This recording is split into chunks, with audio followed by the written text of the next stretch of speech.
Bueno, ¿te parece que vayamos arrancando, NASA? Sí, sí, sí. Arranquemos que ya son 10. Bueno, hola de nuevo. Creo que somos la mayoría de los que estábamos el otro día. Pero bueno, vaga la redundancia, voy a presentar de nuevo a Inti y a mí. Yo soy NASA, compañero de segundo del profesorado de la licenciatura en Educación Física. Estoy cursando socio también y estoy también ahí que venía bien con los primeros textos y los últimos como que me los había leído por encima, así que calculo que ahora nos va a venir bien a todos. Y también está ahí Inti, saluda a Inti. Eh, Compañero avanzado de socio, que también está acá para pegarnos una buena mano. Por lo menos el otro día, aunque se hizo bastante largo, siento que fue mucho más fácil, decía yo, o mucho más entretenido el estar ahí medio entre todos leyendo, escuchando y peloteando a estar solo encerrado en la pieza leyendo los textos y enroscándose. Así que bueno, calculo que ahora vamos a cubrir los últimos TPs antes del parcial. Así que bueno, nada, gracias chiquis y gracias Cinti y bueno, nos quedamos acá. Cualquier cosa pueden escribir, usar el micrófono, lo mismo que la vez anterior. Así que los dejo con Inti. Bueno, perfecto, gracias, NASA. Bueno, la bienvenida a todos y a todas otra vez. Agradecerles también por el encuentro pasado, que fue bastante piola como se dio. Me contaron los chicos que ustedes comentaron que les gustó mucho.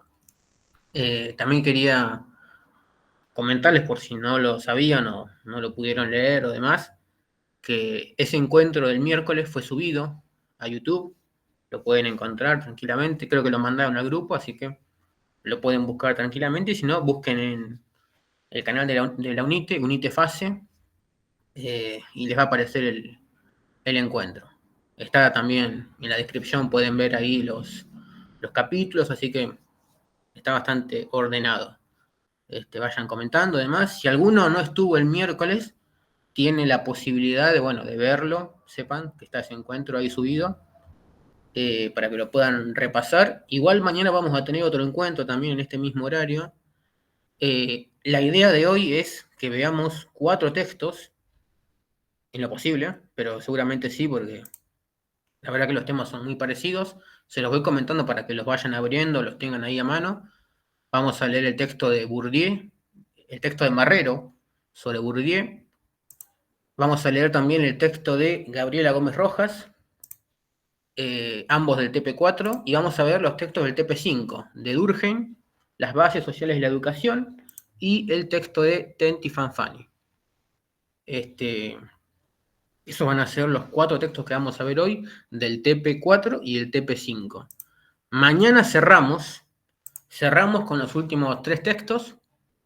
Decidí hacerlo así porque es la forma más ordenada, creo yo, que pude encontrar, porque los 4 textos de hoy tienen un hilo conductor que la verdad creo que nos va a resultar cómodo. A diferencia de la clase pasada o el encuentro pasado, donde había que contrastar mucho los textos y como medio hacerlos debatir. En este caso vamos a ver que hay un factor bastante común. Pero antes de eso quiero que me digan si se entendió bien el encuentro pasado, si hay algún comentario, alguna duda que les haya quedado. Escríbanlo o, bueno, levanten la mano, no hay problema. Y bueno, nada, nos tomamos ahí un ratito, no pasa nada. Va a ser mucho más breve, eso sí. Perfecto. ¿Alguien más?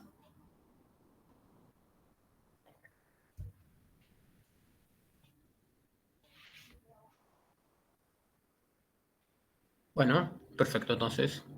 Cualquier cosa, mañana vamos a tener el último encuentro. El encuentro de mañana va a ser más corto seguramente en cuanto a la charla en sí, y seguramente nos quede un tiempito donde vamos a poder capaz hacer algún repaso de todo lo que vimos, seguramente. Así que si hay dudas o demás también, mañana tienen esa otra posibilidad. Va a ser a esta misma hora, para que lo sepan. Perfecto, perfecto. Bueno, eh, yo estuve viendo hace un rato la final de la Champions del fútbol. Y alguno dirá que es un tema que no tiene mucho que ver, pero si han leído el texto de Gómez, se darán cuenta que eh, hay una conexión ahí en esto. en esto de las clases sociales, de la sociedad, los gustos que tenemos y las actitudes que tiene la sociedad. Por ejemplo, el por qué nos gustan ciertas cosas, si es que nos gustan o nos han hecho creer que nos gustan. Ese va a ser quizás el eje con el cual vamos a estar el día de hoy, que son los autores van a hablar mucho de en distintas palabras, pero van a hablar mucho del proceso de socialización y cómo se comportan las clases, sobre todo. A diferencia de la clase pasada, donde había más una descripción económica, política, ¿no? Eh, Más allá, o sea, con elementos que explicaban la sociedad, pero donde Marx y Weber medio como que la explicaban para basar teorías, en realidad, acá vamos a ver que las teorías son directamente cómo se comporta la sociedad. Hay una diferencia directamente. Acá, tanto Bourdieu como Durkheim, como Tenti Fanfan y como Gómez se han tomado la molestia de intentar explicar el mundo social, el mundo que los rodea, e intentar buscar la respuesta a una pregunta de explicar por qué las cosas se dan del modo que se dan, por qué los individuos en la sociedad actúan de cierta forma. El primer texto que vamos a ver es el texto de Bourdieu. Es el texto más complicado de todos. Más complicado porque es el más, no es el más extenso de todos, pero sí Bourdieu, mediante las palabras de Marrero, lo que va a hacer es un auténtico análisis sociológico. Lo que comentábamos la clase pasada de un análisis complejo, bueno, Bourdieu lo hace, en este caso bajo las palabras de Marrero, que hace un resumen bastante bueno, Adriana Marrero. El texto arranca explicándonos un poco lo que piensa Bourdieu, sus similitudes con el marxismo, por ejemplo. Tiene algunas cosas en común con Marx y otras cosas en las cuales, como todos, no siempre está de acuerdo. Él va también a coincidir con que la sociedad en sí está también organizada por clases sociales. Hay autores que piensan que no, para que se hagan una idea. Por eso esto de que algo que nos parece obvio, de que la sociedad obviamente tiene clases sociales, hay autores muy importantes, que no los vamos a ver hoy, y creo que no los vamos a ver en ningún encuentro, que piensan que no hay clases sociales, que somos una única clase. Según Bourdieu, la sociedad efectivamente está estructurada por clases sociales y además las relaciones entre estas clases son efectivamente relaciones de lucha.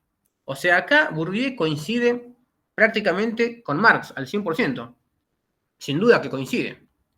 Porque está comentando que él piensa que hay un sistema de clases y que además entre estas clases hay tensión. Va a haber una tensión constante. Sin embargo, bueno, le va a hacer algunos comentarios donde no va a estar tan de acuerdo. Si abren el texto, por ejemplo, y lo tienen ahí a mano, van a ver que en la página 194 empieza a desarrollarse bastante bien lo de Bourdieu. Y bueno, hay como también en la 195, entre esas dos páginas, hay unos puntos donde, bueno, Marrero dice que Bourdieu tiene algunas diferencias, particularmente, bueno, 4 ítems donde habla de, bueno, la circulación y el consumo. Lo voy a leer directamente para que se entienda. Dice, los vínculos entre producción, circulación y consumo. Decíamos antes que la constitución de las clases para Marx tenía lugar en el momento de la producción, tal cual lo que comentábamos la clase pasada, donde en la fábrica parece ser el lugar donde se desarrolla todo, donde se dan los saltos y donde el salto de la burguesía, de la revolución industrial, del mundo capitalista, y también el lugar donde va a empezar su caída, ¿no? Ya que ahí los obreros están unidos y bueno, es inevitable que se organicen, como ya dijimos la clase pasada. Bourdieu, aunque no desconoce la importancia de este momento, se interesa más en el consumo. Las clases se diferencian tanto por la relación con la producción como también por el aspecto simbólico del consumo, o sea, por la manera de usar los bienes transmutándolos en signos. Acá pone a García Canclini, que es de antropología, pero bueno, esto de los signos y símbolos es un tema antropológico, para que lo sepan, que bueno, habla de las diferencias entre el ser humano y los demás animales, sobre todo. No es importante, pero quería comentarlo por si alguno dice de dónde salió todo esto. Bueno, viene de ahí. Es un concepto antropológico, sobre todo. O sea que Bourdieu no solamente habla de la producción, sino también nos habla de consumo. Nada más y nada menos. Es una cuestión interesante. Un punto que hasta ahora no se nombró. Yo, la verdad, creo que el encuentro pasado nunca hablé de la palabra consumo. Bourdieu ya empieza a hablar de este tema. Después también habla de la teoría del valor-trabajo. Y va a decir que no siempre la constitución del valor tiene que ver con el trabajo para Bourdieu. Por el contrario, él se va a interesar por los mecanismos que restringen el mercado y el consumo y producen la escasez de ciertos bienes, su apropiación diferencial por parte de ciertas clases y su capacidad para conferir cierto tipo de distinción. Esto, que suena muy complicado, bueno, se va a resumir en lo que viene ahora, que es un ejemplo que va a dar acá el texto. El valor de una obra de arte, por ejemplo. El valor de una obra de arte, una pintura, por ejemplo, no se constituye por el tiempo de trabajo del pintor, más los elementos necesarios para producirla, como puede ser la pintura, el lugar de trabajo, los pinceles, el tiempo que se le dedicó, sino por un conjunto de relaciones de fuerza en el campo del arte que definen qué cosa o qué artista es consagrado y cuál no, a quién se debe reconocer y a quién no.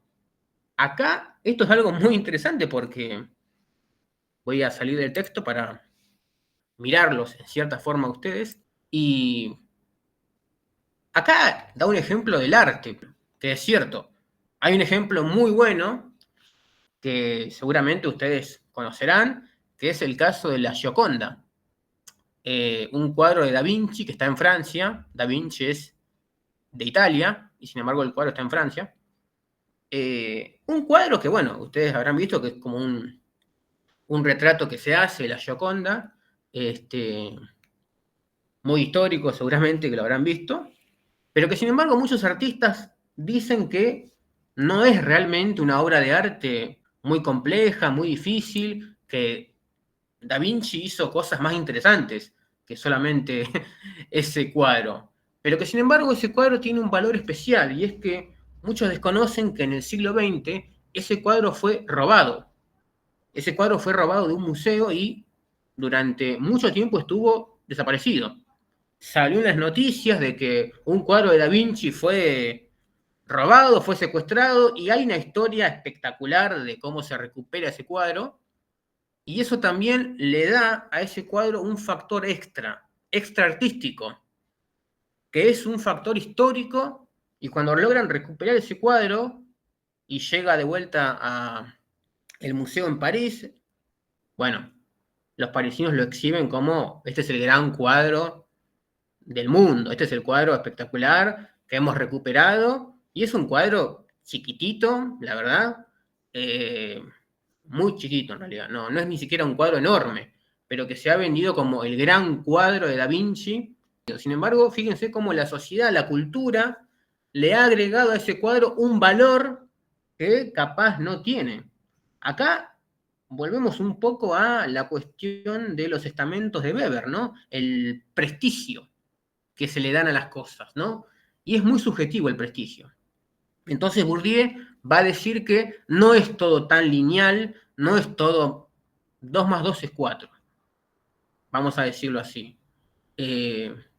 No, pasa que este cuadro, viste, tuve que poner un cierto capital, vamos a hablar en términos del sistema, tuve que poner un cierto capital, tuve que poner 100 pesos y bueno, vale 100 pesos.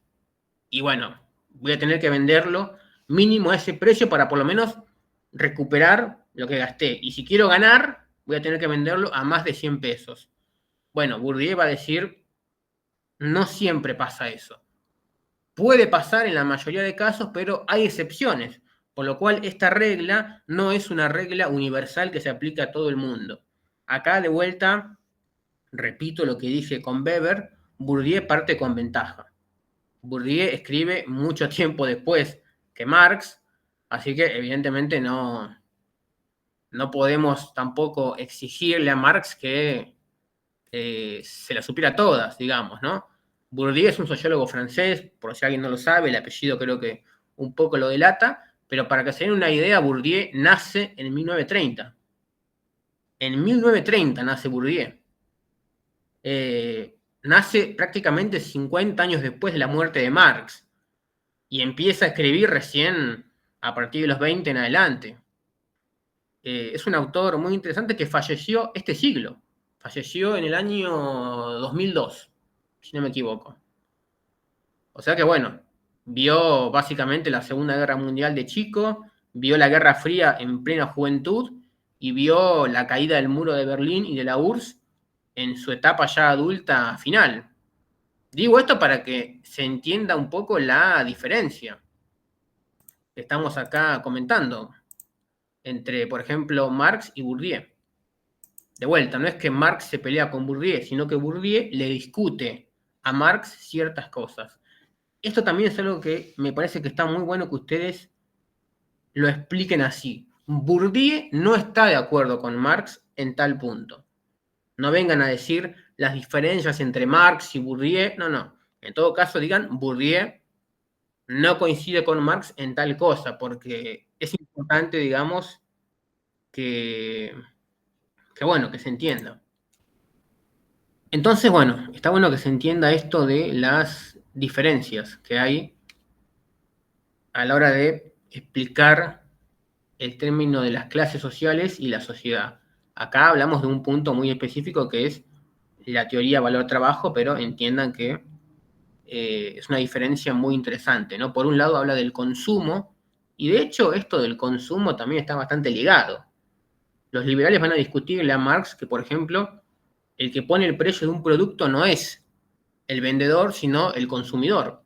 Porque si uno pone un producto, esto es una teoría económica liberal, que está bueno que se sepa, porque si yo agarro este vaso, por ejemplo, lo fabrico y lo vendo a, no sé, 3.000 pesos, este vaso, un vaso solo por 3.000 pesos,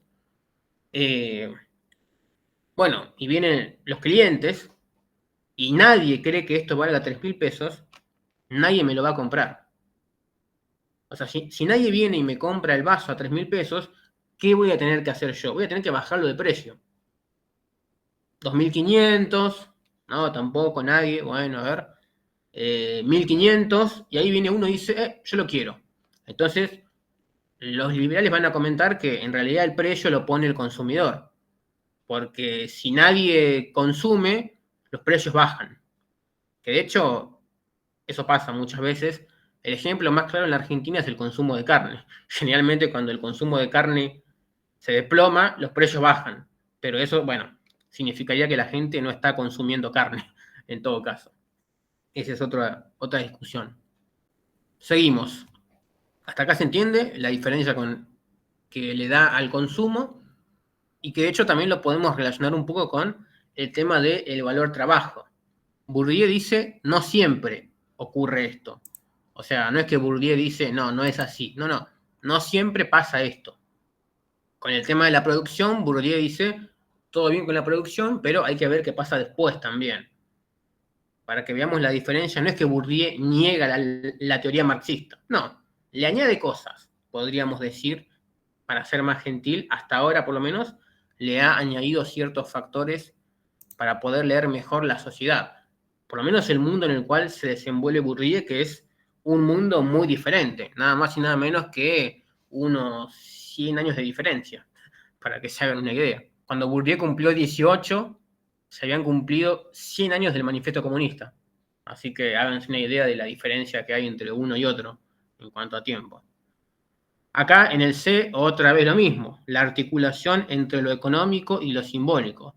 Si bien las relaciones económicas entre las clases son muy importantes para Bourdieu, ellas están siempre en relación con otras formas de poder simbólico que contribuyen a la reproducción y a la diferenciación social. Por ejemplo, la mayor capacidad de las clases altas para obtener títulos académicos y su mayor acceso a los lugares de alto poder social contribuyen a mantener y a legitimar una posición de clase que tiene correlato económico. De vuelta, acá Bourdieu habla también del factor económico, pero también habla un poco de sus ventajas. O sea, efectivamente, acá, bueno, se podrían decir muchas cosas, ¿no? Pero ya sabemos nosotros que, bueno, las clases económicas altas, digamos, de gran capacidad económica, ¿sí? Valga la redundancia, van a tener ciertas ventajas sobre otros. Está claro eso. Está claro. Y eso influye mucho. Digamos que acá Bourdieu le va a dar un factor más realista a esto de las clases altas. Bueno, ¿qué significa realmente ser de clase alta? Bueno, que vas a tener privilegios que otros no, directamente. No sé, y también a los lugares a los cuales se vayan, a los cuales vaya esa persona, por ejemplo, las universidades. No voy a meterme en el caso de Argentina, pero sí, por ejemplo, en Europa es mucho más marcado el tema de las universidades, con Estados Unidos. Ahí directamente, acá tenemos en Argentina tenemos el caso donde la universidad pública históricamente vino antes que la privada. Entonces tiene un prestigio histórico muy fuerte. Más allá de los problemas y demás que hay, por supuesto, la universidad pública tiene un prestigio muy bueno. La UBA, la UNLP, también la Universidad de Córdoba, por ejemplo, entre tantas otras, tienen un prestigio muy bueno. En Europa, en cambio, y en Estados Unidos es al revés. Generalmente las universidades privadas siempre fueron las más altas y generalmente las universidades que en todo caso dependían del Estado estaban generalmente en manos de la nobleza. Entonces ahí, por ejemplo, tenemos diferencias entre la Universidad de Salamanca en España y la de Oviedo, por ejemplo. Bueno, mientras que la de Salamanca fue considerada durante mucho tiempo como la gran universidad española, la de Oviedo fue una universidad casi de segunda, pero por una cuestión de que la de Salamanca era demasiado buena, era demasiado espectacular, demasiado maravillosa, digamos. Por ejemplo, Belgrano, ejemplo argentino, estudió en Salamanca y después tuvo que dejarla para ir a estudiar a Oviedo. Sin embargo, Belgrano estudió muy bien, se recibió de la mejor manera posible, con altos honores, y bueno, no importa. Pero ahí, por ejemplo, hay una cuestión de prestigio. De hecho, muchos historiadores suelen ocultar que Belgrano fue a la Universidad de Oviedo, porque claro, no, Salamanca es tan guau que Oviedo queda como pobre. Y la verdad que es una cosa que no tiene mucho sentido. Más allá del precio y demás, hay un factor simbólico cultural que, bueno, hace las suyas. Y por último, el punto D, y ya aceleramos un poco porque vengo medio lento hoy, la determinación en última instancia y el concepto de clase social. Lo económico y lo simbólico son indisociables, no se pueden separar. Y por lo tanto es imposible que uno de ellos determine de modo privilegiado a la sociedad. La clase social, entonces, no puede ser definida por una sola variable o propiedad. La estructura y el volumen del capital, y tampoco por una suma de propiedades, como por ejemplo el origen social más los ingresos más el nivel de instrucción. Y acá cita directamente a Bourdieu, sino que la clase social debe ser definida por la estructura de las relaciones entre todas las propiedades pertinentes que confiere su propio valor a cada una de ellas y a los efectos que ejerce sobre las prácticas. El barrio en el que se vive, la música que se escucha, la escuela a la que se envían a los hijos, el lugar donde se pasan las vacaciones, no son solo resultado de una posición de clase, sino que son prácticas culturales que funcionan en sí mismas como principios de selección o exclusión reales, aunque no aparezcan oficialmente como tales. Bueno, acá es fuerte lo que se está comentando, pero acá aparece el factor cultural, ¿ok? Suena un poco largo lo que acabo de leer, pero el ejemplo que da al final del barrio en el que se vive es una cosa que parece que no, que hasta el día de hoy la vemos, ¿no? Eh, es una cuestión, la verdad, muy jodida en este caso, muy jodida realmente. Y bueno, podemos ver acá un ejemplo claro donde él habla de los barrios. Él es francés y sin embargo da un ejemplo muy preciso. Recordemos que, quiero dejar una cosa en claro, esto que pasa acá en la Argentina, ¿no? Con el conurbano bonaerense, no es o la zona norte, o la zona sur, o zona oeste, no es algo exclusivo de acá. Esto pasa en las ciudades más grandes del mundo. En Francia, por ejemplo, en París, es mucho más notorio. Es muy notorio ¿cómo decirlo? El clasismo que hay entre los que son de París y los que viven alrededor de París. Esto de conurba, por ejemplo, viene de un cordón urbano que rodea la ciudad principal. Ya en eso hay un prejuicio y un clasismo muy alto, porque da a entender que ese anillo o esa herradura en el caso de Buenos Aires que rodea las grandes ciudades, esto es algo que está escrito por muchos autores tal cual, y lo voy a decir en bruto para que se entienda.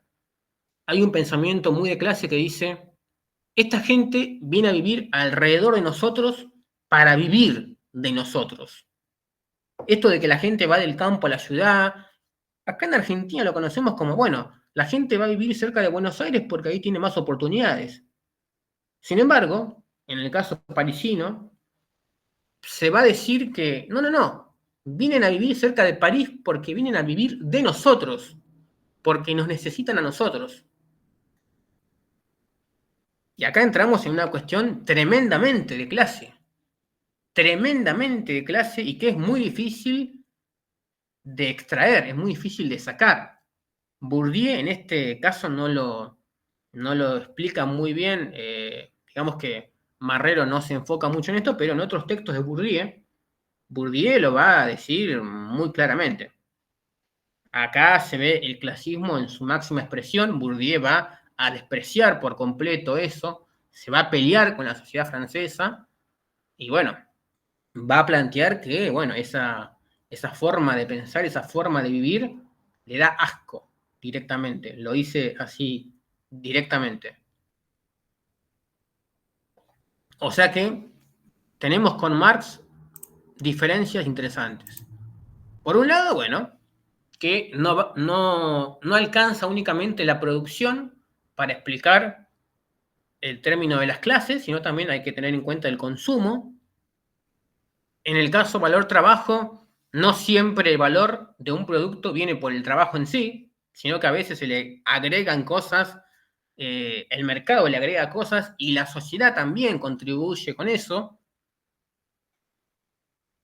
También la articulación entre lo económico y lo simbólico, donde acá le da una importancia más fuerte a las ventajas que puede tener la clase alta y el prestigio, podemos acá hablar en términos beberianos, el prestigio que estas clases adquieren y las ventajas que eso, por supuesto, eh, involucra.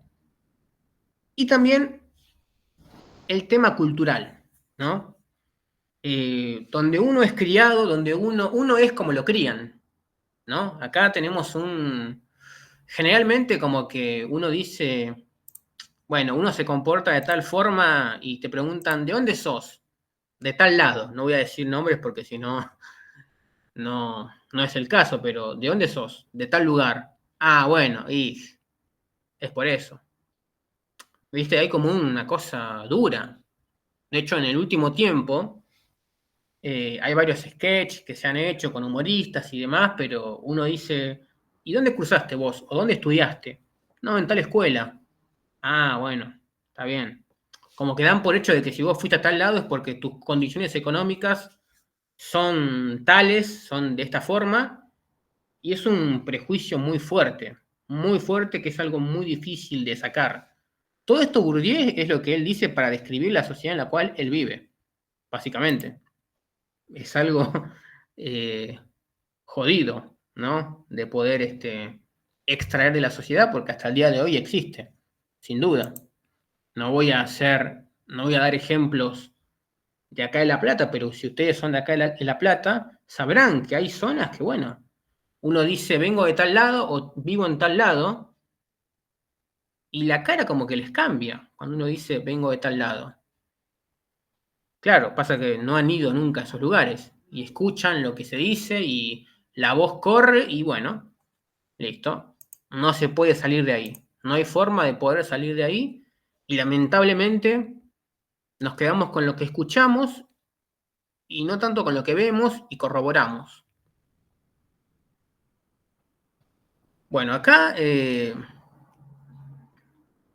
resumen, Bourdieu va a pensar que, va a decir que las clases sociales son, acá pueden escribir si quieren, porque esto es algo muy importante, son grupos de individuos que comparten algunas posiciones similares, o bueno, que comparten posiciones similares en el espacio social, definidas por la cantidad y la estructura de capital que poseen.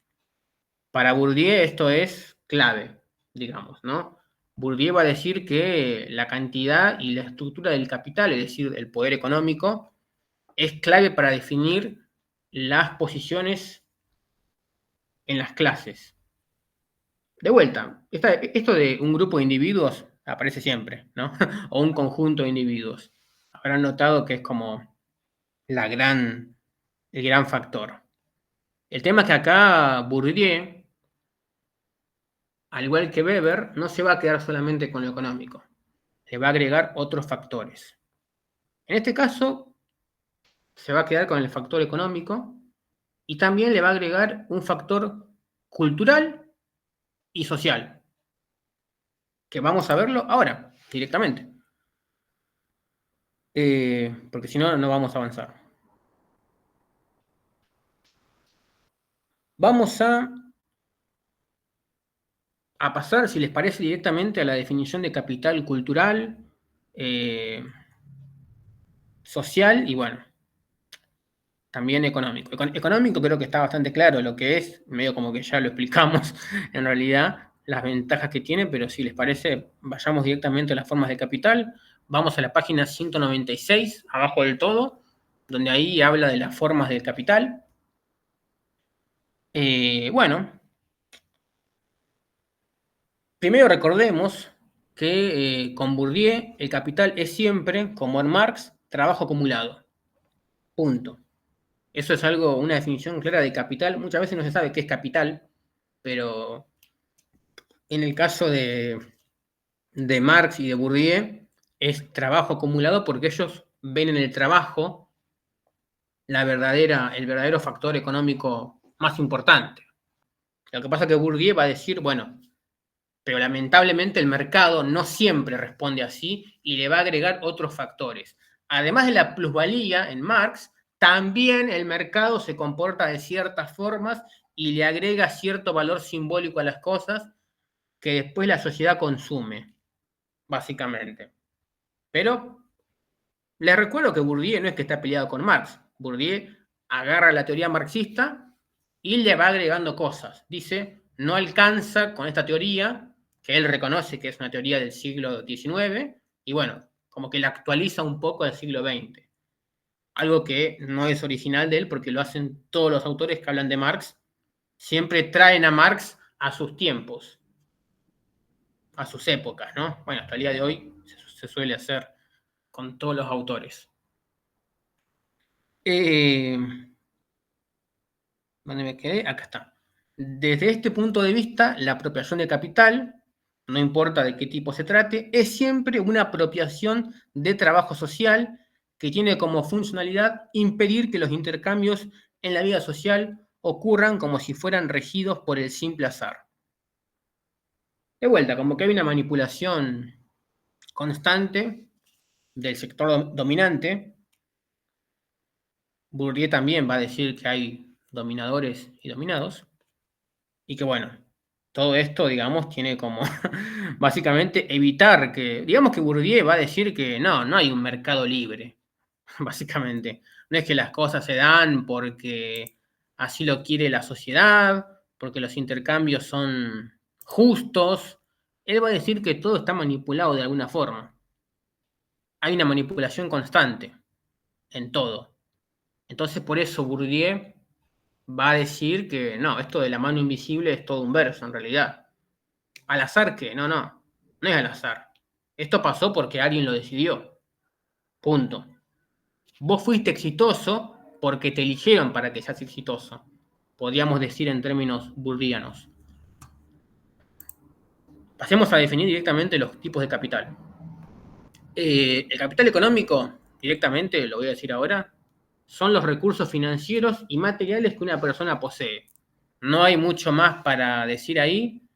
Ese es el punto más importante. Básicamente, el capital económico son los recursos financieros y materiales que una persona posee. No se salgan de ahí.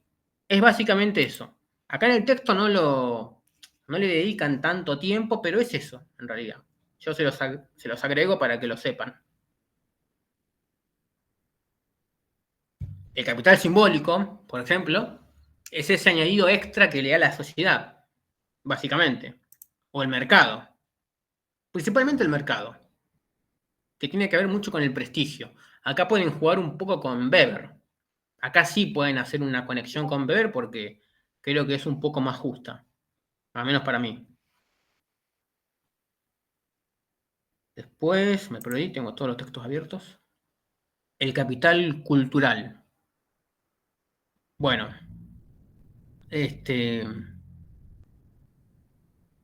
acá hay varias cosas para decir.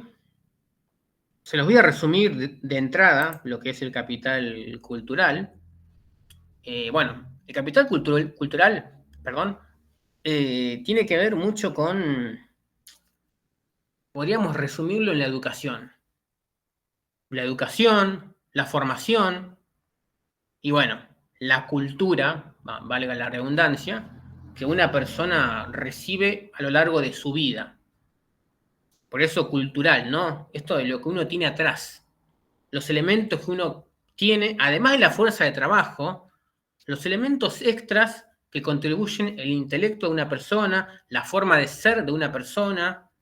Esto también es un poco más social. Acá, por ahí muchos se confunden entre cultural y social porque, bueno, las dos se vinculan mucho en realidad. Pero sepan que sobre todo cultural tiene que ver más que nada con la educación y la formación que se va adquiriendo a lo largo de los años. Capital social. Capital social es directamente las redes o el mundo de dependencia, el mundo de relaciones sociales que una persona tiene. Vos te criaste en un lugar, por lo cual vas a vivir con determinadas personas y te vas a vincular con determinadas personas. Eso es tu capital social, es lo que vos tenés como experiencia. Tu experiencia se basa en tratar con cierto tipo de personas.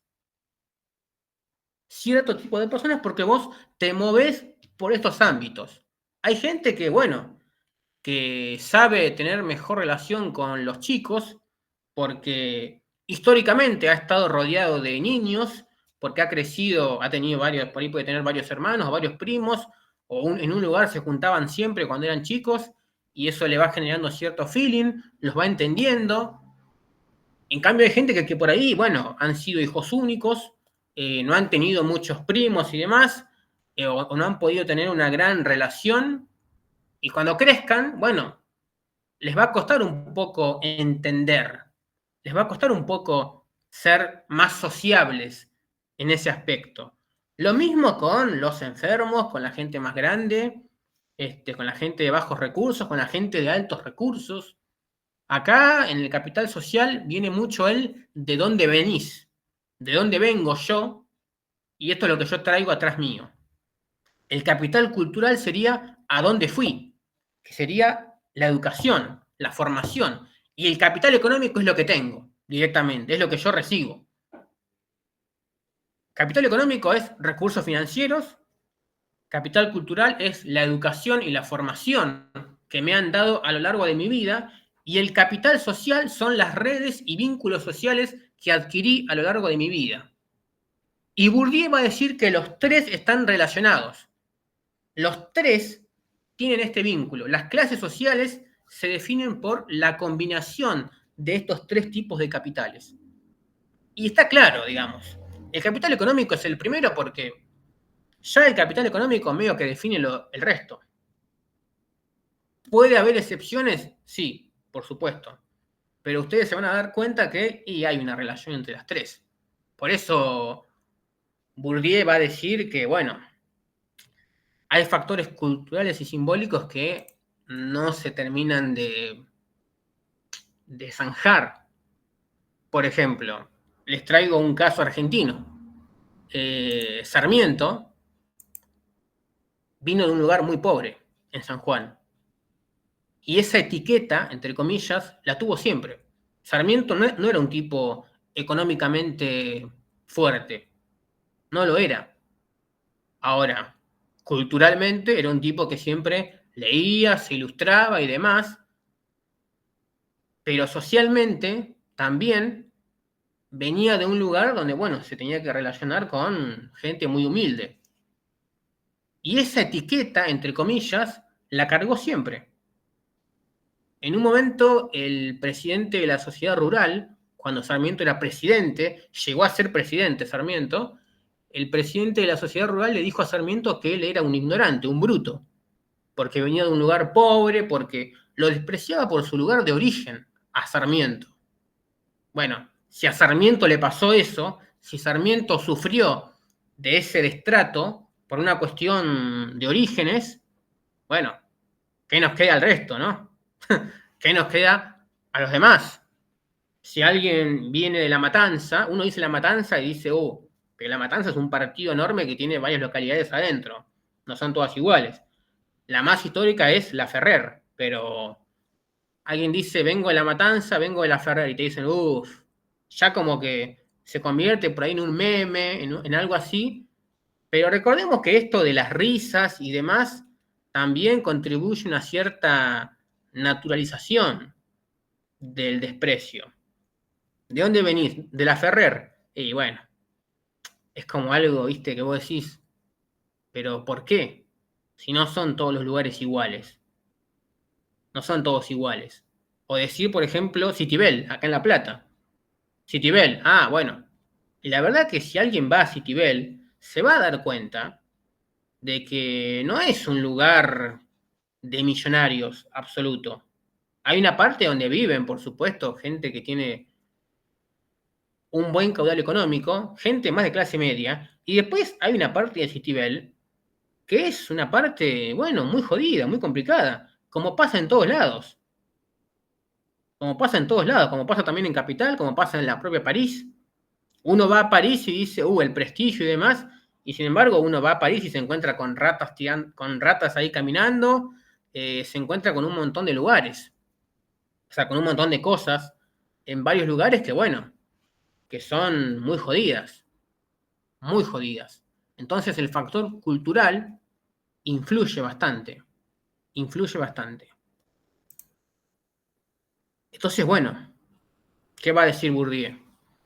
Que las clases sociales se definen por la combinación de estos tres capitales, sobre todo el económico, cultural, social, y que estas personas generalmente tienden a ocupar posiciones similares en los espacios y estilos de vida similares.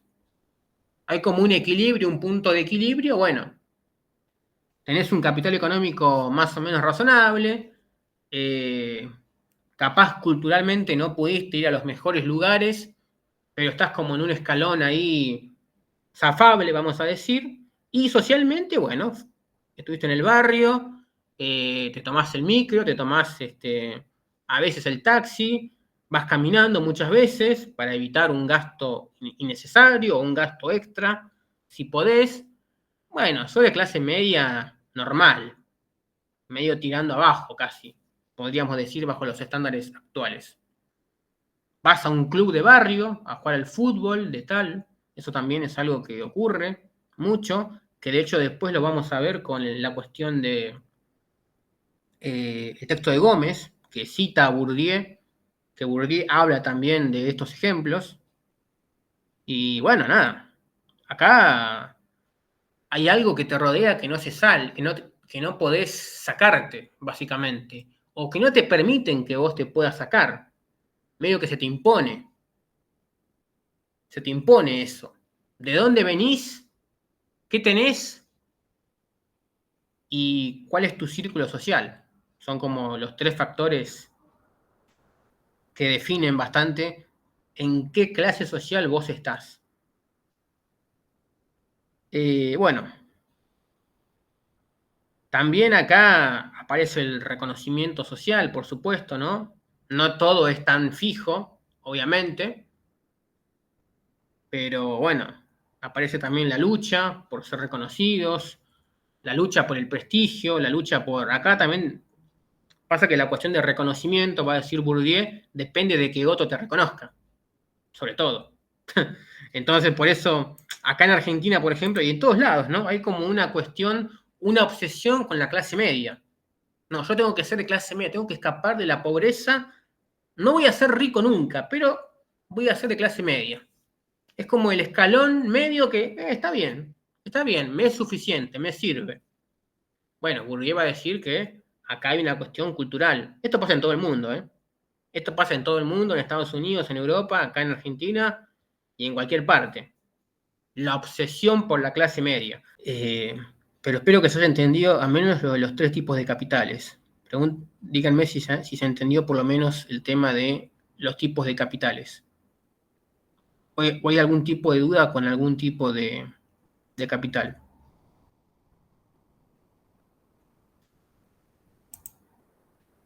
¿Se entendió bien? Perfecto, vamos avanzando. Bien.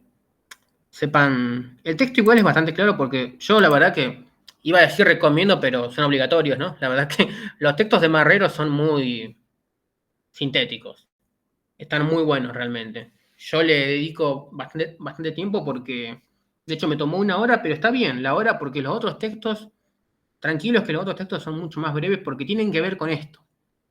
Los demás textos tienen que ver con esto, que es el tema de la sociedad, sobre todo. Así que tranquilos que con el tiempo vamos a llegar bien. No se preocupen. Si se entendió esto, perfecto, porque es lo más complicado, la verdad. ¿Dónde? Acá está. Después también, bueno, aparece algo muy interesante que es la estética, donde Bourdieu va a hablar de la estética burguesa, la estética de los sectores medios y la estética popular, digamos. Tiene que ver sobre todo con una producción simbólica, como bien dice el texto, en realidad, que es el estilo de vida que tienen estas tres clases, ¿no? Bueno, estas tres distinciones que se hacen de burgueses, sectores medios y populares. Creo que el texto es bastante claro porque va a decir que, por ejemplo, la estética burguesa, justamente, ya el término estético ya te dice mucho, ¿no? Digamos. Pero que los burgueses, por ejemplo, no tienen mucho que temer, actúan con este estilo de vida, digamos, tan despreocupado que por ahí se tiene, porque saben que no tienen que sufrir, digamos, por ciertas pérdidas. También describe un poco los gustos, va a decir, entre muchas cosas. Esto igual medio como que lo relacionamos con el texto de Gómez, en realidad. Si quieren pasamos al texto de Gómez, que esto tiene mucho que ver, si les parece. Si les parece directamente lo de la estética en las clases, pasamos al texto de Gómez y directamente ahí lo desarrollamos porque tiene mucho que ver con todo esto, en realidad. No sé qué opinan. Yo pasaría así, pero si hay alguna duda o algo que haya quedado ahí pendiente, aprovechen ahora. El tema estético aparece en la página 200 en adelante. Es lo último con lo cual cierra el texto. Voy a contarles el texto de Gómez, entonces. Vamos a pasar directamente a eso. El texto de Gabriela Gómez es un texto del año 2012, muy actual, por lo menos es contemporáneo. Y bueno, utiliza a Bourdieu como un eje analítico claro, ¿no? Acá aparece también la cuestión, quería nombrarla, que es el hábitus. El concepto de hábitus es fundamental en Bourdieu, porque el hábitus está referido a los esquemas y a los esquemas de percepción, pensamiento y acción, ahí está, que los individuos adquieren a través de su experiencia social y que les permiten navegar en ese espacio. Básicamente es ya la palabra hábito, digamos, como que nos dice mucho, y hábitus justamente viene de ahí, ¿no? ¿De dónde sacaste eso? Bueno, es la acumulación que vos tenés. Vos te comportás, yo me comporto actualmente de cierta forma, y eso se explica por cómo fui criado. Toda mi experiencia de conducta basada en lo económico, mi conducta cultural por mi educación y mi conducta social por mis redes de relaciones sociales que he tenido, conforman mi hábitus. Conforman mi hábitus. En fin, es algo que creo que está bastante claro, pero que bueno, acá aparece bastante, ¿no? El término hábitus y se va a usar mucho en realidad. En el caso acá del texto, digamos, de Gómez, se van a catalogar ciertos deportes en diferentes tipos de clases, ¿no? Por ejemplo, las clases altas, vamos de arriba hacia abajo, las clases altas, según el texto, digamos, y según la cultura, y de hecho está bastante aproximado en realidad, por más que hay excepciones, por supuesto, quiero ser respetuoso acá, pero hay excepciones, por supuesto, ¿no? No es que si vos tenés plata, te va a tener que gustar el tenis sí o sí. O sea, no va por ahí. Yo no tengo plata y me gusta mirar partidos de tenis. O sea, no tengo tanta plata, digamos, soy un pibe de clase media, casi baja en realidad. Y me gusta mirar tenis, me gusta mirar los Juegos Olímpicos, miro de todo. Bueno, ahí también habría que haber, hay ciertos puntos acá que se pueden discutir, pero bueno, digamos. Y de hecho la idea es discutir esto, no es que ustedes estén de acuerdo con los textos, sino que también puedan hacer un pensamiento crítico a qué les parece a ustedes. Y como futuros profesionales de educación física, está bueno que piensen en esto, porque también en la cuestión pedagógica esto les va a servir. Bueno, según el texto, hablando con Bourdieu y demás, trayendo a Bourdieu, las clases altas practicarían deportes como, no sé, natación, tenis, el trote aparece, o sea, correr sería algo de clases altas, increíble. La gimnasia y hasta el yoga se menciona también. Y también podríamos nombrar otros deportes que también uno ve, como puede ser, por ejemplo, no sé, el hockey también muchos lo ponen como un deporte de clase alta. Bueno, algo bastante interesante, pero también se lo menciona como un deporte de clase alta. Acá también está bueno hablar de factores sociales, ¿no? No sé si acá alguna o alguno juega hockey, pero estaría muy bueno que pongan sí, porque van a entender perfectamente a lo que me refiero con esto. Si alguien acá juega hockey o practica hockey, sabrá que, por ejemplo, una de las selecciones de hockey más complicadas que hay en el mundo es la de la India, por ejemplo. La India, el hockey masculino es algo muy, muy fuerte, digamos, muy potente. Hay tipos de hockey, está el hockey sobre hielo, sobre césped, bueno. En la India el hockey masculino, por ejemplo, es muy popular, muy popular. El hockey es como el deporte, ¿viste? el gran deporte en la India, que viene por su influencia, por supuesto, inglesa también, el cricket y demás. Sin embargo, solamente en áreas masculinas, porque en el sector femenino no se les permite a las mujeres culturalmente practicar deporte. Sin embargo, la India es uno de los países más reconocidos en el hockey, a nivel masculino. En cambio, en Países Bajos, bueno, hay como un equilibrio más notorio. Sin embargo, ahí el equipo femenino de Países Bajos es como la gran potencia del hockey, en el caso del hockey femenino. En el caso del hockey masculino, también, pero no a ese nivel de prestigio, por supuesto, como tiene el hockey femenino. O sea que acá también tenemos un factor cultural. Fíjense cómo la cultura influye mucho en los deportes. ¿El deporte es cultura? Muchos lo debaten. Para mí sí. Para mí claramente el deporte es cultura. Todos los deportes. Esto de que el rugby también es una cuestión de clase alta, ¿no? Bueno, interesante.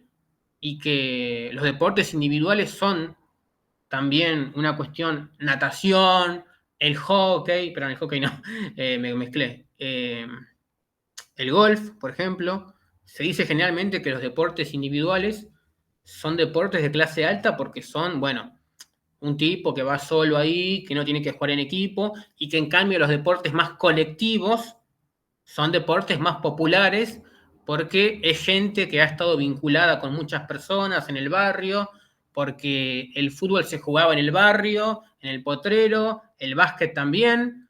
Entonces el básquet y el fútbol son deportes populares y bueno, nada. En cambio el hockey y el, no sé, por ejemplo, el vóley son deportes más complicados porque necesitas de ciertas estructuras.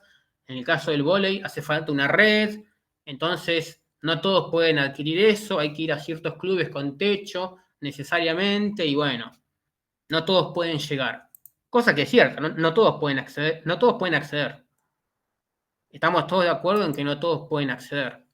Entonces el texto de Gómez utiliza bastante a Bourdieu para diferenciar el mundo del deporte, básicamente en esto. Lo diferencia. Alguno puede estar más o menos de acuerdo, pero bueno, creo que en cuanto a los prejuicios y demás, el texto la pega bastante. No sé si hay algún comentario, algo que quieran hacer.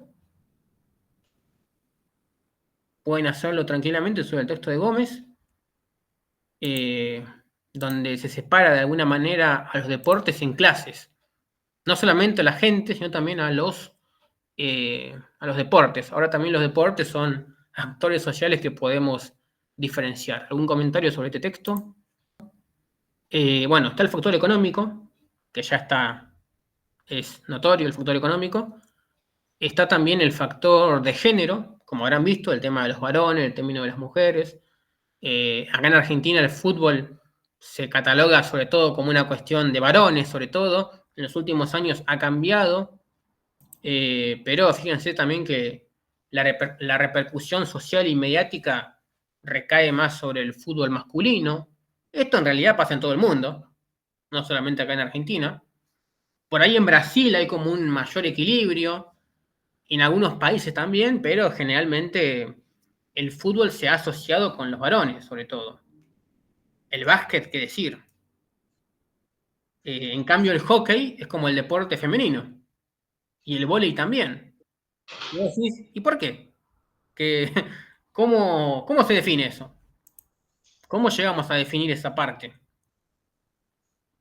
Bueno, de vuelta, factores culturales y simbólicos que, bueno, terminan influyendo de esta manera.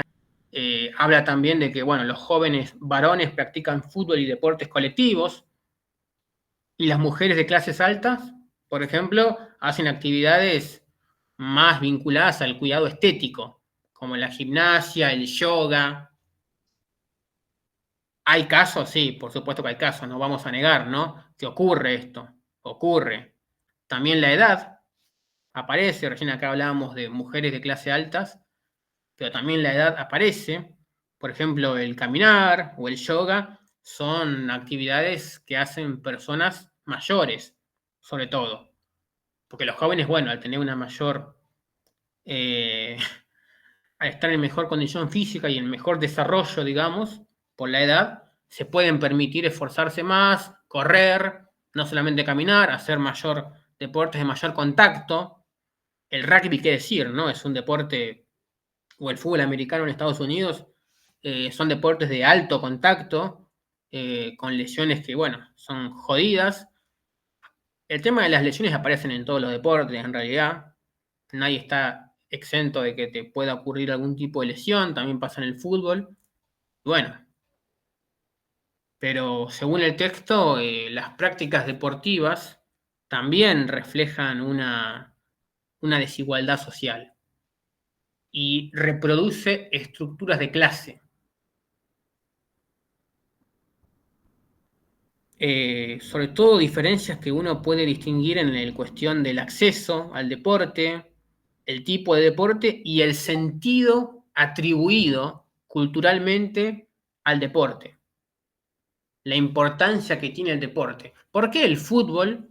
A ver, si el fútbol es el deporte más popular en la Argentina, uno pensaría que debería ser exitoso tanto a nivel masculino como femenino, porque es el fútbol. Sin embargo, a nivel femenino no es tan exitoso. Entonces uno dice, ¿es el fútbol o es el fútbol masculino únicamente? ¿O es el factor masculino? ¿Qué es lo que influye? Bueno, acá podemos uno decir, acá uno puede ver varias cosas. Tiene que ver con los medios, la repercusión que se le da. Ha habido avances en el último tiempo, por supuesto. También, por ejemplo, el factor inverso. Por ejemplo, en el hockey, las Leonas han sido la gran selección argentina. Sin embargo, a nivel masculino, como que costó un poco que los hombres ingresen, pero como que costó menos, pareciera. Como que los hombres pueden practicar todo tipo de deportes, sin duda, pero las mujeres como que todavía no se les da ese espacio de hacer todo tipo de deportes. Hay deportes que sí y hay deportes que no. Y me acuerdo un programa deportivo donde se decía, no, pasa que las mujeres practican hockey porque el hockey es un deporte no tan peligroso. No tan peligroso, la verdad. Donde la verdad que es un deporte que tiene contacto físico, requiere un buen estado y además están jugando con una bocha, que es una piedra, que es peligrosa y que hemos visto todo tipo de imágenes fuertes. O sea, es un deporte que tiene su riesgo como todos. Entonces no me vengas acá a decir que es un factor de riesgo en realidad, es una cuestión cultural donde con los años se ha construido que el hockey es un deporte de mujeres. El vóley también tiene una cuestión peligrosa, digamos, como todo en realidad. Para ir a salvar una pelota, te puedes caer al piso, te puedes golpear, puede pasar de todo. No, como en cualquier lugar. Entonces, uno se pregunta, bueno, ¿de dónde vienen estas categorías, estas etiquetas, ¿no? No sé si hay algún comentario, algo que quieran hacer, algo que quieran aportar. Este texto está bueno porque es un texto para debatir sobre todo. Toma a Bourdieu como marco teórico, pero la verdad que está muy interesante lo que piensen ustedes. ¿Qué les parece? Ahí no sé si Ivana estás queriendo hablar o está tu micrófono abierto. No sé si querés aportar algo o está abierto nomás el micrófono. Que me parece que ya lo dijiste todo. A nosotros lo que nos va a preguntar la profe es sobre los deportes de combate. Bourdieu, el hábitus y los deportes de combate. Hmm. Eh, Supongo que hay que dar algún ejemplo, pero es lo que nos va a tomar a nosotros. Que es casi lo mismo, pero diferentes ejemplos, ¿viste? Pero a nosotros nos va a preguntar por los deportes de combate. De combate. Sí, que eso está en el texto. Sí, sí, aparece ahí. Sí, también. Exacto. Yo estudié eso. Bueno, pero son también otros ejemplos también muy interesantes. Otros ejemplos, Este, pero lo mismo. la UFC no es lo mismo que el boxeo tradicional, digamos. Hay varias reglas ahí. Y también el boxeo históricamente, que es un deporte muy histórico, ha sido recontra asociado a los hombres, creo yo también que, por ejemplo, el boxeo femenino ha sido también bastante, ha tenido, como que tiene más éxito el boxeo femenino que el fútbol femenino, por ejemplo. Y alguno podría preguntarse por qué, a qué se debe, qué es lo que llama la atención, qué es lo que viene de ahí, ¿no? Es también porque el boxeo gusta, ¿no? ¿Qué es lo que gusta del boxeo también? Es una cuestión interesante, ¿no? ¿Qué es lo que atrae? Si las simples peleas, los simples golpes, la sangre, no sé. Viste, como que uno, esto de ver un montón de gente solo se queda ahí, se pone en círculo y se pone a ver a dos personas peleándose. Medio de la escuela también, ¿no? Como que en la escuela también alguno habrá recordado que pasaban también este tipo de cosas y todos nos poníamos alrededor a ver un espectáculo que, bueno, hay que ver de qué se trata, pero es curioso porque después uno ve en la sociedad que como que la violencia es un poco tratada como con desprecio, ¿no? Uno dice, no, no me gusta la violencia y demás, ¿viste? Como que hay un discurso general de la violencia y sin embargo el boxeo es un deporte terriblemente popular, pero terriblemente popular. No, está claro lo de Bourdieu y el hábitus y los deportes. Porque más que nada no va a preguntar por los deportes y las clases sociales. Pero eso está claro. Adiós.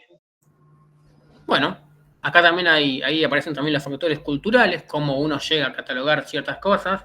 También esto que yo les comentaba, de la logística, ¿no?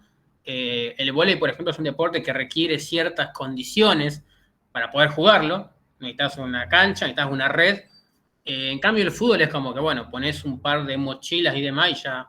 Y la pelota es como lo más importante, en realidad. Este es como lo más principal. Los arcos ni siquiera son fundamentales. Entonces, bueno, también ahí podemos decir que es un factor que influya a que el fútbol sea el deporte más popular. ¿Es el fútbol acaso el deporte más fácil para jugar? Fácil no de que sea sencillo jugarlo, pero sí de que es el más accesible. Tiene que ver mucho con eso.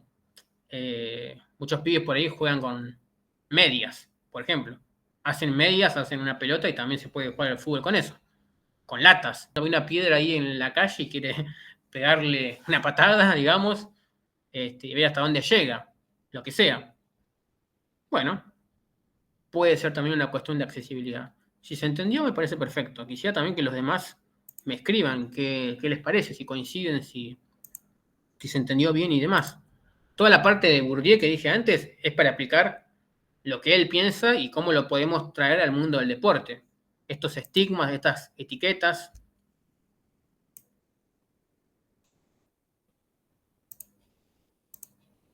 Si no, ya pasamos al siguiente texto. La verdad que los textos que vienen son bastante breves, porque el de Durkheim habla directamente del sistema educativo, que es muy breve. Si lo habrán leído, es un texto muy breve, la verdad. Es una partecita de un texto complejo que escribió Durkheim. Si están de acuerdo, pasamos directamente a ese texto, así ya avanzamos bien. Sí, pasamos. Bien. Bueno, pasemos al texto de Durkheim, entonces. Acá los voy abriendo, pueden ir yendo para allá. No es muy largo, la verdad, de hecho es el más corto de todos. Es una carilla mega, la verdad. Lo leería directamente, pero bueno, vamos a decir que acá habla mucho, también al más puro estilo Bourdieu, ¿no? De que nada pasa porque sí. Acá hay un plan arriba. Y acá habla del sistema educativo, sobre todo. Si, por ejemplo, Bourdieu hablaba del capital cultural, bueno, acá tenemos una cuestión interesante que es que uno no siempre elige lo que quiere saber. Uno estudia lo que le dan. Uno de chico estudia lo que le ponen enfrente. Realmente es así. Por eso el sistema educativo es un sistema bastante, si se quiere, autoritario, donde ya desde chicos vamos a la escuela, vamos al jardín de infantes, cada vez pareciera que vamos recortando más eso, que vamos retrocediendo en los años como para que cada vez desde más chicos nos enseñen. se han reformado constantemente los sistemas económicos educativos, si EGB, si hay que volver de vuelta a que sean 6 años secundario en primario, si tiene que haber un séptimo, octavo, noveno grado.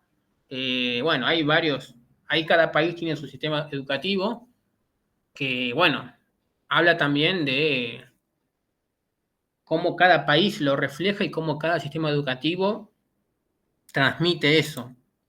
Durkheim va a decir, Durkheim habla principalmente de la sociedad como hecho social, sobre todo, y la cultura social. Y busca explicar de dónde viene eso en realidad. Y acá generalmente se trata de decir que, bueno, los países tienen un sistema educativo, la educación es muy importante porque la educación permite a la sociedad dar una cierta cohesión, una cohesión en el país. A todos en el país nos van a enseñar más o menos las mismas cosas, los mismos valores, justamente para que el país tenga una base similar. Es decir, por ejemplo, nos educan con Malvinas en la escuela, porque Malvinas es una causa nacional. Entonces todos vimos Malvinas en la escuela para saber eso, nos enseñan los símbolos patrios, nos enseñan... Hay ciertas cosas que nos enseñan que están decididas de esa forma justamente para que el país tenga una cohesión, para que haya ciertos valores indiscutibles, va a decir Durkheim en ese caso. Por eso el sistema educativo es tan fundamental, es recontra fundamental, piénsenlo.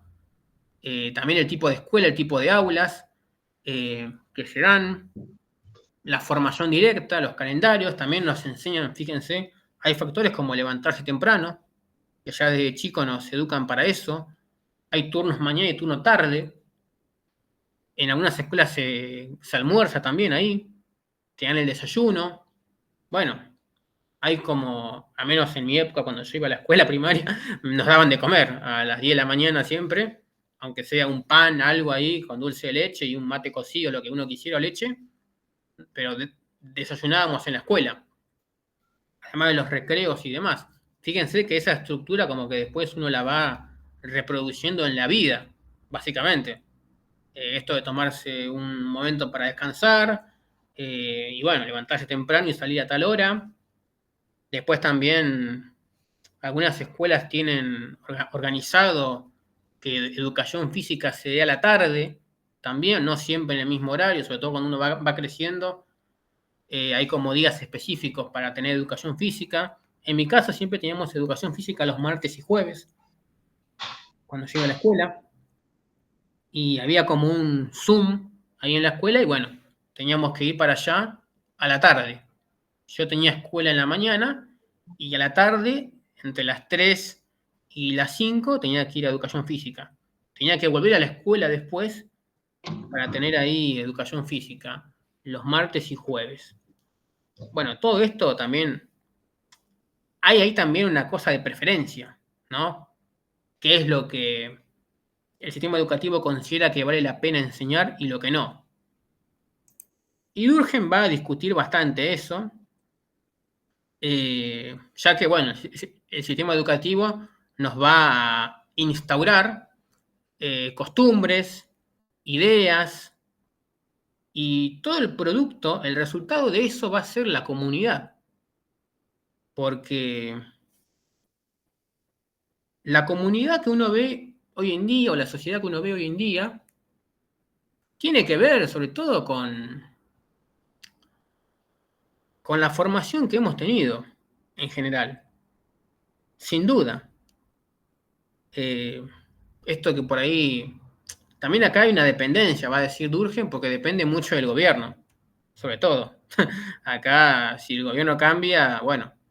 Pero ustedes saben que, para darles un ejemplo, es más fácil resolver la inflación que el problema educativo, porque la educación requiere años. Requiere que un pibe entre al jardín con 4 o 5 años y se egrese de la escuela con 18 o 17 años. Es decir, estamos hablando de, bueno, en mi caso la escuela fueron 12 años y si le sumo el jardín fueron 14 años. O sea, 14 años de mi vida estuve bajo el sistema educativo argentino, que tuvo sus cambios y tuvo sus repercusiones y demás. Y eso me formó a mí como persona. Y yo salgo de la escuela con ciertos valores y mis compañeros salen de la escuela con otros valores, también con los mismos valores. Y se busca en general que el sistema educativo tenga las mismas, en cada provincia, en cada ciudad, tenga las mismas reglas. Ya habló de Becker. No, de Becker vamos a hablar mañana. Va a ser el último texto, el texto de los outsiders. Va a ser el último texto. Mañana vamos a ver Becker. Hoy vamos a terminar con Tentif Fanfani. Directamente, que habla de la socialización, porque hay como una línea ahí de continuidad que está muy interesante que la veamos. Por eso decidí dar hoy el TP4 y TP5. Pero mañana cerramos con los últimos 3 textos y después repasamos un poco lo que hemos visto hasta ahora. Todo, en lo posible. Lo que tengan dudas, sobre todo. Les recuerdo que también está subida el encuentro del miércoles y este encuentro también se va a subir. Estamos ahí grabándolo, a ver si se puede. Y en todo caso lo subiremos en lo posible en la madrugada de hoy o mañana para que lo puedan tener ya por si tienen algún tipo de duda o algo que no les quedó muy claro. Bueno, Durkheim básicamente dice que la educación es todo. Los sistemas educativos han ido cambiando en Grecia, en Roma, cómo se entrena al individuo, cómo se entrena a la persona, cómo se la educa, la importancia de las artes, la importancia de la ciencia, la religión también, cómo entra ahí la religión, cómo no entra. En fin, bueno, es un texto básicamente que refleja esto. Y también habla un poco de, bueno, uno como individuo cuando piensa. ¿Piensa lo que quiere o piensa lo que le han dejado a lo largo de los años? Esto también es algo muy interesante para mencionar. Yo pasé 12 años de mi vida bajo el sistema educativo de la escuela. Es imposible que eso no influya en mí. La mitad de mi vida la pasé en la escuela. La pasé yendo de lunes a viernes a las 8 de la mañana, 7, a la escuela. Siempre. Bueno, ahí hay algo que influye, evidentemente. Y aprendí a hacer caso, aprendí a hacer silencio, aprendí a escuchar, aprendí a tener compañeros alrededor, aprendí de todo. Más allá de lo que uno ve, matemáticas, lengua, biología, uno se forma ahí. Los recreos y demás también, qué hacer, a no irme cuando íbamos al patio, por ejemplo. Yo fui a una escuela donde, por ejemplo, el patio estaba y el patio no estaba enrejado. El patio era prácticamente la vereda estaba ahí nomás. Yo me podía ir si quería, básicamente. Pero las maestras decían no, te quedás acá y obedeces. Bueno, hay también ahí una cuestión cultural, digamos, de hacer caso a la maestra. Después también las notas, la puntuación, el cuaderno de comunicados, bueno, todo ese tipo de cosas influyen evidentemente en la vida. ¿Algún comentario, duda sobre Durkheim? Creo que es bastante breve en realidad, pero bueno, es interesante para que lo vean, digamos, ¿no? También el mundo del deporte podríamos asociar, bueno, ¿qué deportes hacíamos en la escuela? Y en la escuela hacíamos fútbol y básquet. Y nada más. Yo en mi vida jugué al vóley o al hockey en la escuela. En mi vida. Recién en el secundario, en los últimos 2 años, y era opcional. Era opcional. La escuela tenía un convenio con un gimnasio ahí municipal, y si uno quería podía ir ahí a hacer vóley y el deporte que quisiera, en realidad. Pero era un convenio. No es que en la escuela se enseñaba el vóley, se enseñaba el hockey, o se enseñaba, no sé, el handball. El handball sí, o balonmano, como ustedes quieran decirle, también. Lo jugué, pero recién en la secundaria. Cada tanto, nada más. Bueno, ahí también hay una cuestión de cuáles son los deportes que prefieren enseñar. Y evidentemente el sistema argentino en educación prefiere que los jóvenes se entretengan, básicamente, o practiquen fútbol y básquet. Y actividad física, bueno, ir y correr, ir y volver, flexiones, abdominales, espinales, lo básico en realidad, lo básico. Estirar después también, son conductas que uno va aprendiendo y le van quedando, ¿no? Bueno, pasemos a Tenti Fanfani. Tenti Fanfani, que es argentino, por ejemplo, se los comento por si no lo sabían, va a hablar mucho de la socialización. Esto está vinculado con el tema educativo, en realidad. De hecho, el texto de Durkheim es una puerta para esto, en realidad. Esto de la socialización es un tema que en sociología vemos prácticamente en toda la carrera, porque no hay autor que no hable de esto. Por más que use otras palabras, está hablando de esto.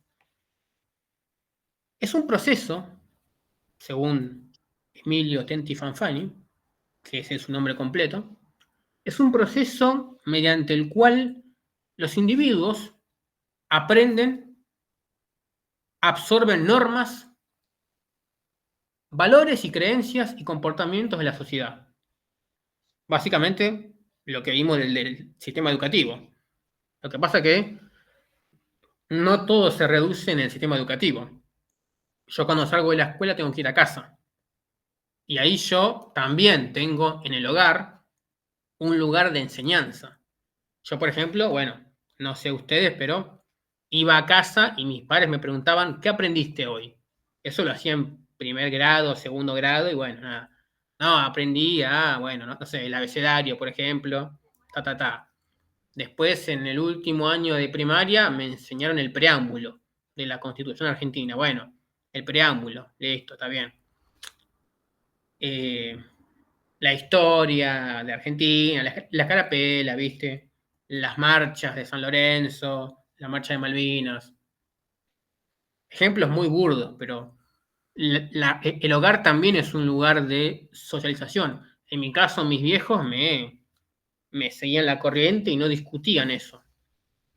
Pero bueno, hoy en día vemos que, por ejemplo, hay temas como la ESI, que por ejemplo sí generan debate en el hogar, y que hay padres que van y se quejan en la escuela, y se quejan a veces en frente de los chicos.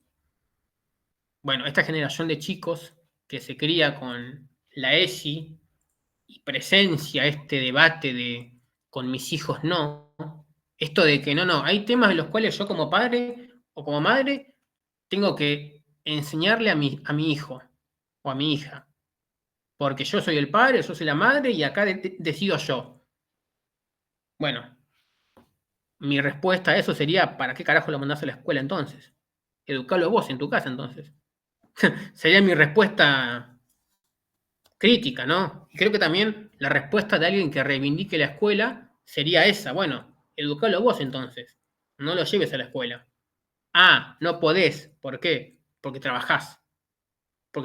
Entonces, seamos un poco serios a la hora de hablar de, no, de mi hijo me encargo yo. De mi hijo me encargo yo. Porque sabrán que hay lugares donde los pibes van a la escuela sin siquiera haber desayunado. No culpamos a los padres de eso. Cada uno tiene de vuelta los recursos que puede tener. Pero no, de vuelta, acá hay como una tendencia a atacar a la escuela siempre. Y la verdad que la escuela es un lugar de contención muy importante muchas veces, que a veces funciona muy mal. A veces funciona muy mal y depende mucho de las maestras, los maestros y la dirección. Está clarísimo eso. Pero bueno, el estudiante, el alumno, se va a criar viendo ese proceso de conflicto entre hogar y escuela. Es imposible que esto que está pasando ahora, es imposible que en un futuro no traiga problemas. Es imposible que no traiga problemas. Y también ustedes saben que la escuela generalmente, cuando dos alumnos se peleaban, bueno, generalmente la escuela era el lugar de conflicto. ¿Dónde vamos a pelearnos? Y en la escuela, que es el lugar donde nos vemos todos los días. Bueno, por eso muchas veces las profesoras no querían que los chicos se peleen porque El lugar que elegían para pelearse era la escuela después. Se peleaban un martes y bueno, mañana vas a ver. Y el miércoles tenías a todo el curso pendiente de lo que iba a pasar entre, no sé, Alejandro y Lucas. Y bueno, se armaba pelea siempre en el recreo o cuando la maestra salía de clase, del aula. Entonces, bueno, todo eso conforma un proceso de socialización. Este proceso es un proceso que hace que los individuos se adapten a la sociedad y se conviertan en miembros de esta sociedad. La educación es una forma de convertirse en miembros de la sociedad.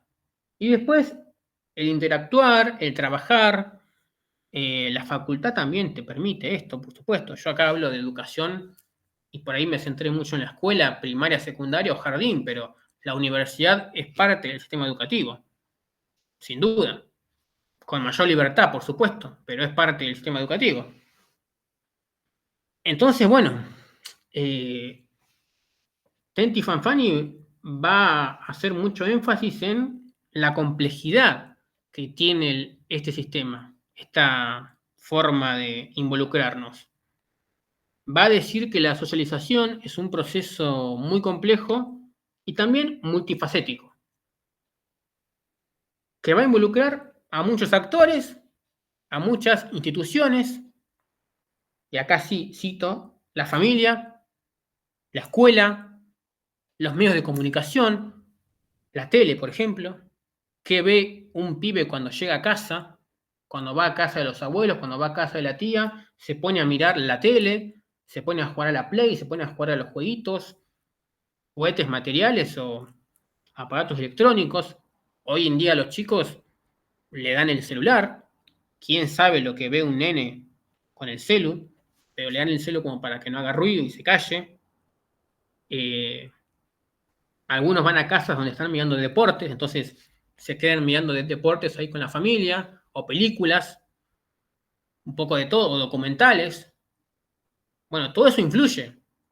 Toda esa etapa de crianza y de madurez que va teniendo un joven es parte de un proceso donde va socializando con gente de su edad y con gente más adulta. Y con gente más adulta. También al caminar por la calle, tomarse el bondi, donde ves a gente de otros sectores económicos y culturales, todo eso conforma este proceso. Y a partir de la etapa de transición por cada una de estas instituciones y por tu comunicación con ciertos actores, a vos se te van a transmitir ciertos valores, normas y comportamientos. Evidentemente es así. Evidentemente es lo que pasa.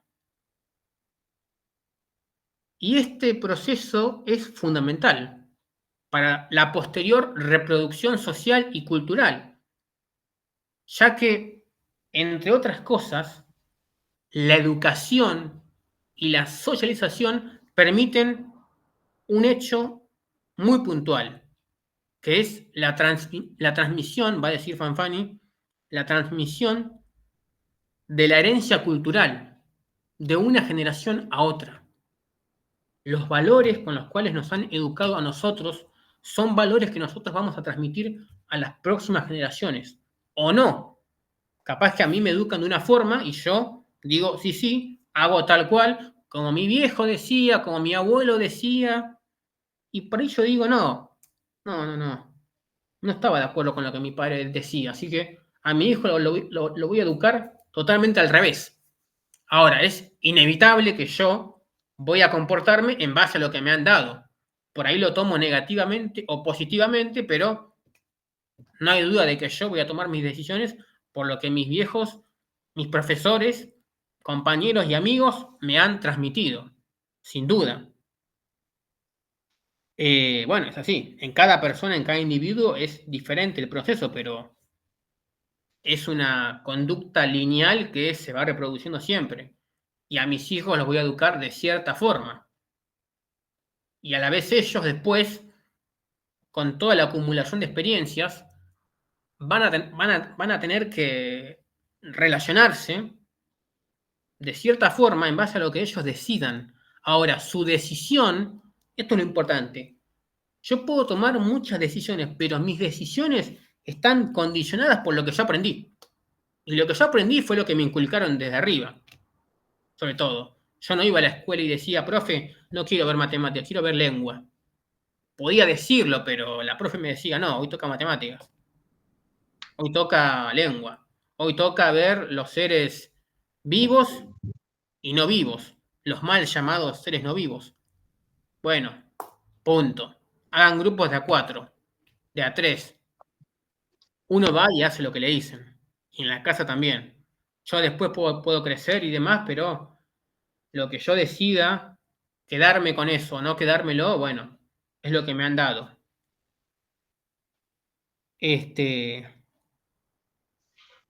También, este proceso es un proceso que puede incluir la reproducción de desigualdades y exclusiones. Evidentemente, porque no todos somos iguales. Porque los individuos son criados en contextos muy diferentes. Muy diferentes. No es lo mismo ser criado en una casa que tiene el acceso a todos los servicios que una casa de acceso limitado, o ser criado en un lugar que, bueno, capaz ni siquiera podemos categorizar como una casa. No es lo mismo. Capaz los 3 chicos van a la escuela, pero van a escuelas muy diferentes. Van en medios muy diferentes, se despiertan en horarios muy diferentes. Evidentemente eso va a influir. Y su contorno, su contexto, les va a influir bastante. Para resumir lo que hemos comentado, la socialización es un proceso fundamental, clave para la formación de los individuos y la reproducción social, y por ende es clave para definir la sociedad. Es clave. Es cómo un individuo va entrando en la sociedad, cómo interactúa, cómo se une a ella, cómo se une. Y acá lo define todo, desde en qué momento te podés comprar una casa, en qué momento adquirís derechos, en qué momento adquirís la ciudadanía, en qué momento podés votar, podés conducir.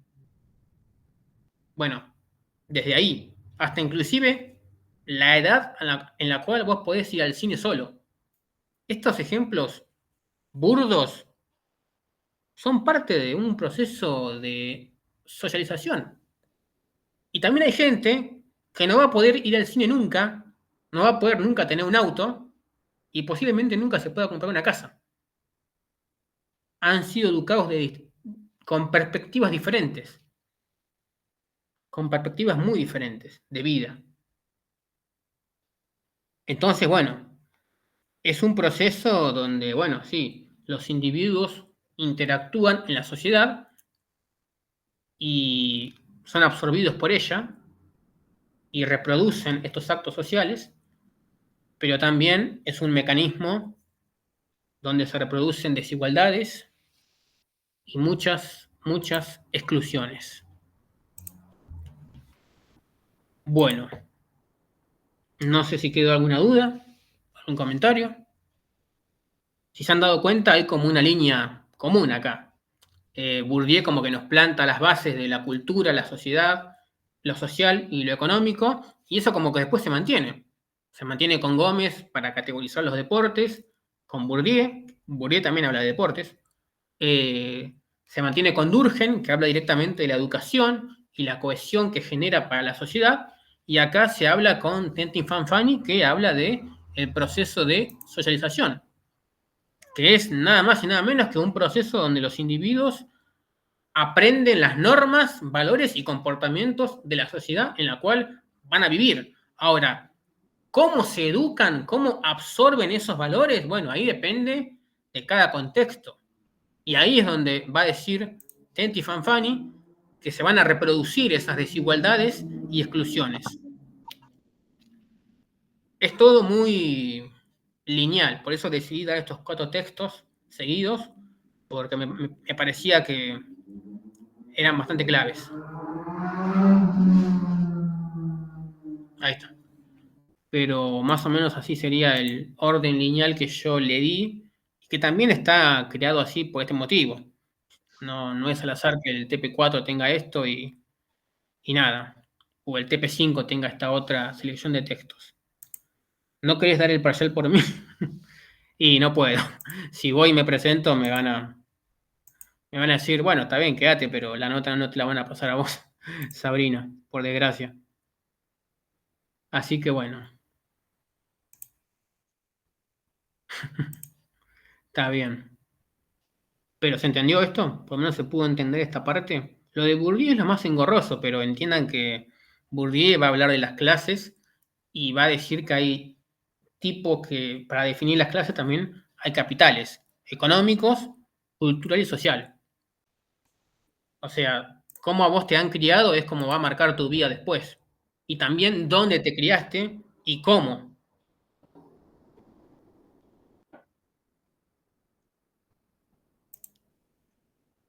Ahí no habla de los campos también. ¿De cuál autor te referís? De Fanfani, ¿no? ¿Puede ser? Por ahí lo pasé un poco por alto.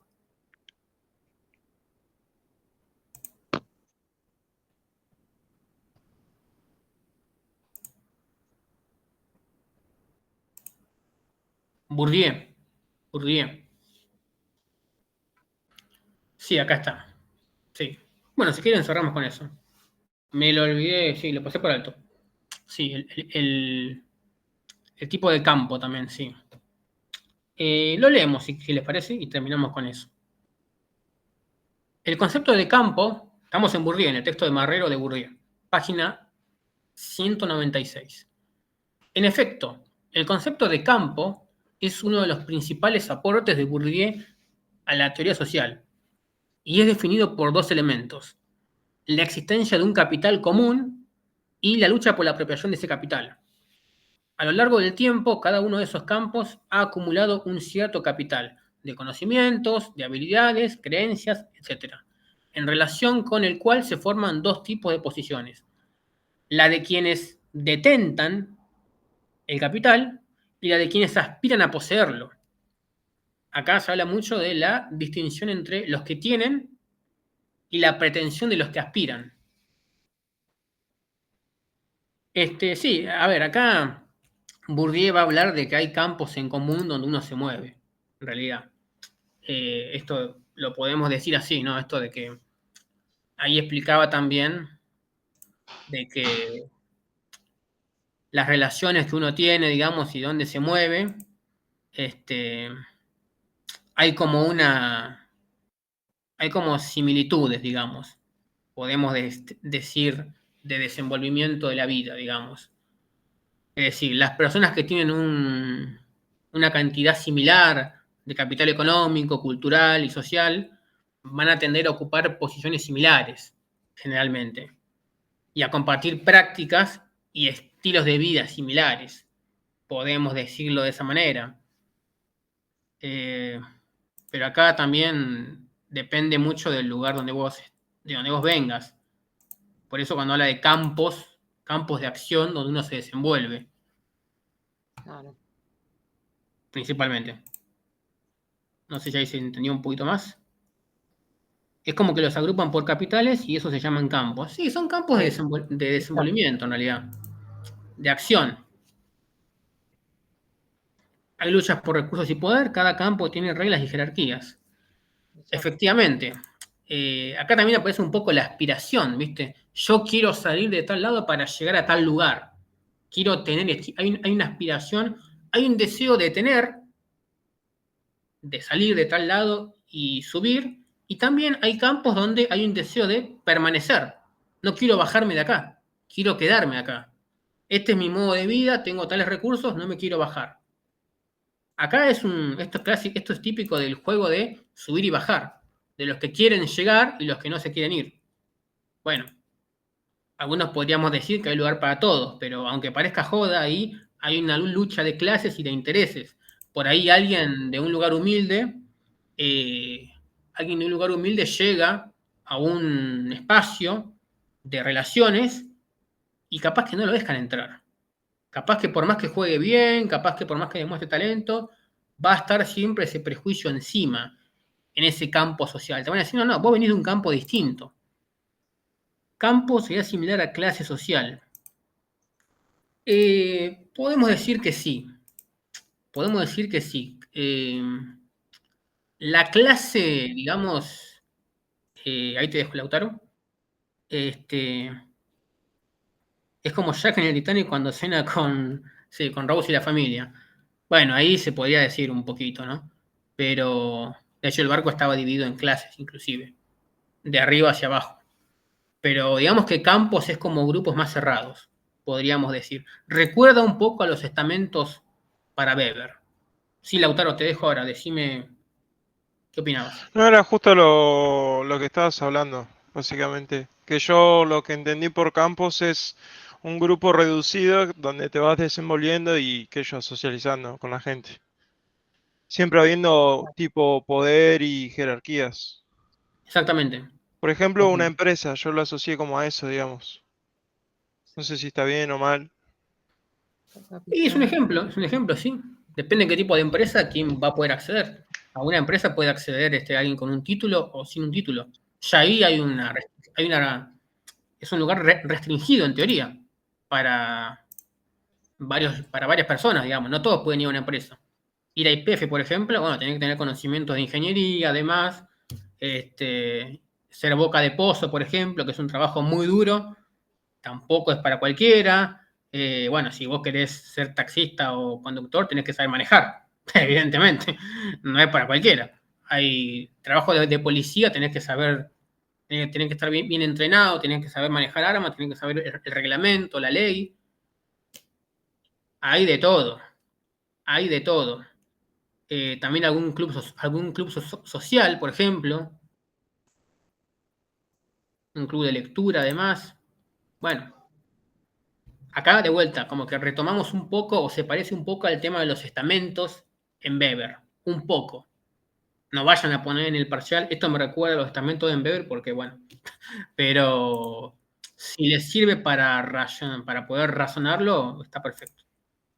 Perfecto. Bueno, ¿algún comentario más? ¿Alguna duda más? Aprovechen. Inti, yo te iba a preguntar si mañana podemos ver a, no sé, aunque sea por arriba, a Bauman. A Porque Bauman. no me quedó muy claro de la unidad uno sería. Claro, la unidad uno, sí, vale, sí, sí, lo podemos ver también. Ah, ¿Lo listo, podemos dale. ver? ¿Y Sí. esto se subiría hoy a la noche, dijiste? Voy a tratar de que se suba hoy a la noche, a la madrugada, o bueno, a la mañana de última, pero voy a intentar que se suba cuanto antes. Listo, dale, dale, buenísimo. Se va a subir a YouTube, busquen en nuestro canal de YouTube, igual en el grupo de educación física lo van a poner seguramente. El canal Unite Fase, pónganlo así, y les va a aparecer. Y mañana nos veríamos a las 18 horas, mismo horario. Mismo horario, va a ser el último encuentro. Y bueno, nada, vamos a cerrar con lo demás. Ahí Lautaro pasó el canal, muchas gracias. Así que bueno, nada.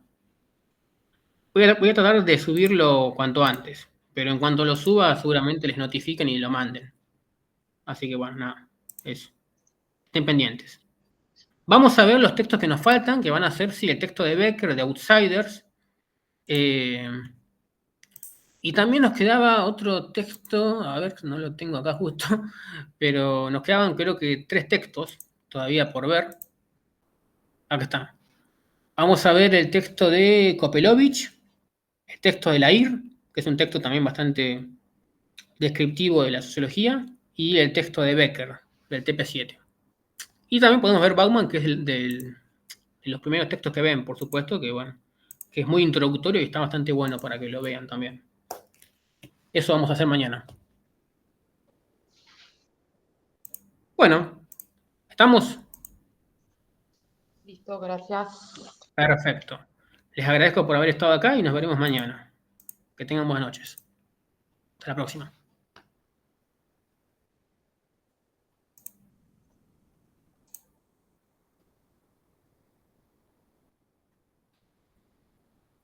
Por favor, gracias a ustedes. Gracias a ustedes.